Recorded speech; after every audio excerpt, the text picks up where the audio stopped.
Okay students, in this video I am going to explain inverse Z transforms. So we know that Z transform of un nothing but summation n is equal to 0 to infinity un z to the power of minus n. This implies Z transform of un is equal to u bar of z. Then inverse Z transform means it is represented by zt inverse. So inverse Z transform of u bar of z is equal to what? Un. This Z transform transferred to RHS side we get inverse Z transform of u bar of z will get un solution. This is the inverse Z transform. Okay, so in inverse Z transform we can see these are the very important formulas.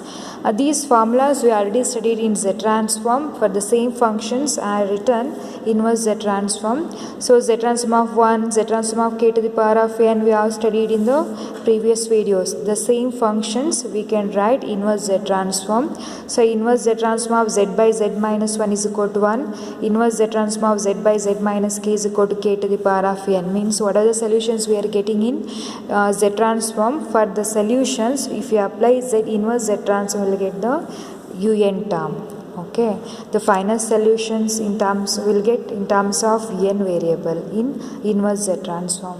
These are all very important formulas. We have to use these formulas in solving inverse Z transform of u bar of z function. Okay, I go to problem. These are all very important sums. Find the inverse Z transform of the following. The first problem is z by z minus 1 into z minus 2. In this video I am going to explain the first question. Find the inverse Z transform of z by z minus 1 into z minus 2. So before start the problem, just I will explain the difference between linear factor and repeated linear factor. The first, always the given function given we have u bar of z term always in the form of f of z by g of z form. This g of z we have to factorize this g of z denominator term. Means we need to express g of z in terms of non-repeated linear factor. Means the first sum we can see non-repeated linear factor, the second also non-repeated, the seventh one we can see z minus 2 whole cube. This is nothing but repeated linear factor. And the fourth one is not factorized, we have to factorize this. Therefore the first step in inverse Z transform we have to concentrate on denominator term. So suppose denominator is not factorized, we have to factorize the denominator term. Then after factorized we can see two different factors. One is repeated factors and second one is non-repeated factor. And this problem is non-repeated. Non-repeated is very easy. The next video I go to explain repeated linear factor. Suppose the denominator is non-repeated linear factor. The next step we have to take u bar of z by z, then apply partial fraction. Next find inverse Z transform for the u bar of z function. Okay, I consider non-repeated linear factor. Okay, the seventh one is repeated linear factor. There is a difference between repeated and non-repeated. Repeated means a z minus 2 repeated thrice. Okay, z minus 2 whole cube repeated thrice is nothing but repeated linear factor. Okay, the first problem is I consider non-repeated linear factor. The first step we should take u bar of z by z, then apply partial fraction. Okay, the first sum. Find the inverse Z transform of z by z minus 1. Here denominator is factorized and we can see non-repeated linear factor. Here given function we can write u bar of z. Here given is u bar of z by z is equal to z by z minus 1 into z minus 2. So the denominator is non-repeated linear factor. First we consider LHS is f of z u bar of z by z form. U bar of z by z means z transferred this to denominator, we get u bar of z by z is equal to, we get 1 by z minus 1 z minus 2. Next solve this RHS side, apply partial fraction. Use the partial fraction, we have to split the z minus 1 and z minus 2 term. Okay, I take this as equation 1. Next I consider this RHS side separately. I go to apply partial fraction. Okay, so I consider 1 by z minus 1 into z minus 2. So students, you already studied partial fraction. This is non-repeated linear factor. We can split like a by z minus 1 plus b by z minus 2.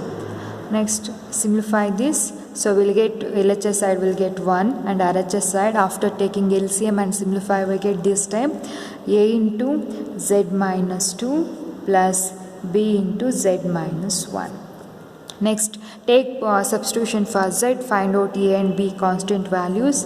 I take z is 1, a z minus 1, I take z value 1, we will get LHS side 1 and a into z value 1 minus 2 will get minus 1 plus z value 1 substitute we get 1 minus 1 is 0, b term will get 0. This implies a is equal to will get minus 1. Minus a is equal to 1, a is equal to minus 1. Next I go to take z is equal to 2. If we substitute z is equal to 2, LHS side is 1 constant, z is equal to 2 minus 2 is 0, plus z is equal to 2 minus 1 will get 1, b into 1. This implies b is equal to 1. So finally we get a and b values, substitute here, and after substitute a and b values we have to simplify this first equation. So equation 1 become, using after substitute a and b values here and simplify this equation 1, we'll get equation 1 is u bar of z by z is equal to, so instead of 1 by z minus 1 into z minus 2, I go to take this equation, but in this equation a and b are unknown, but we got a and b value, substitute and substitute in equation 1. We'll get a value is minus 1 by z minus 1 plus b value we got 1 by z minus 2. Okay, this term nothing but minus 1 by z minus 1 plus 1 by z minus 2. Next, this implies u bar of z is equal to, we have to find inverse z transform of u bar of z. Therefore, I consider same u bar of z term. So, u bar of z is equal to z transfer this side, numerator will get minus z by z minus 1 and z transfer to this numerator will get z by z minus 2.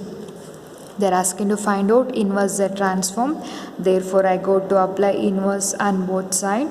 So, the LHS side we can write inverse z transform of u bar of z, and RHS side we have two terms. Separately we can apply inverse z transform. We get inverse z transform of the first term is z by z minus 1 plus inverse z transform of z by z minus 2. Okay, this implies, so inverse z transform of u bar of z nothing but un. Okay, inverse z transform will get un solution. Okay, the function containing n variable. So un is equal to, so what is inverse z transform minus z by z minus 1? So for solving for this type of function, these formulas are very important. Okay, so inverse z transform of z by z minus 1 means, we know that inverse z transform of z by z minus 1 is what? 1. Suppose if you have minus z by z minus 1, will get minus 1. Okay, this is minus, this is nothing but z by z minus 1 is what? 1 or 1 to the power of n, both are same, plus z by z minus 2. So we have inverse z transform of z by z minus k. Here k is constant. This is equal to what? K to the power of n. Suppose in place of k, if you have any other constant, we should take that constant to the power n. So here we have to take z transform of inverse z transform of z by z minus 2. Therefore, in place of k, we have to take 2 to the power of n. This is the answer. We can write un is equal to 2 to the power of n minus 1. This is the inverse z transform solution. Un is equal to 2 to the power of n minus 1. This is very simple problem, and in exam they are asking one question from this inverse z transform. Okay, these are all very important sums. Okay, the next video I go to take repeated linear factor. Okay, we'll explain the procedure how to find a repeated linear factor of z inverse z transform. Okay, thank you.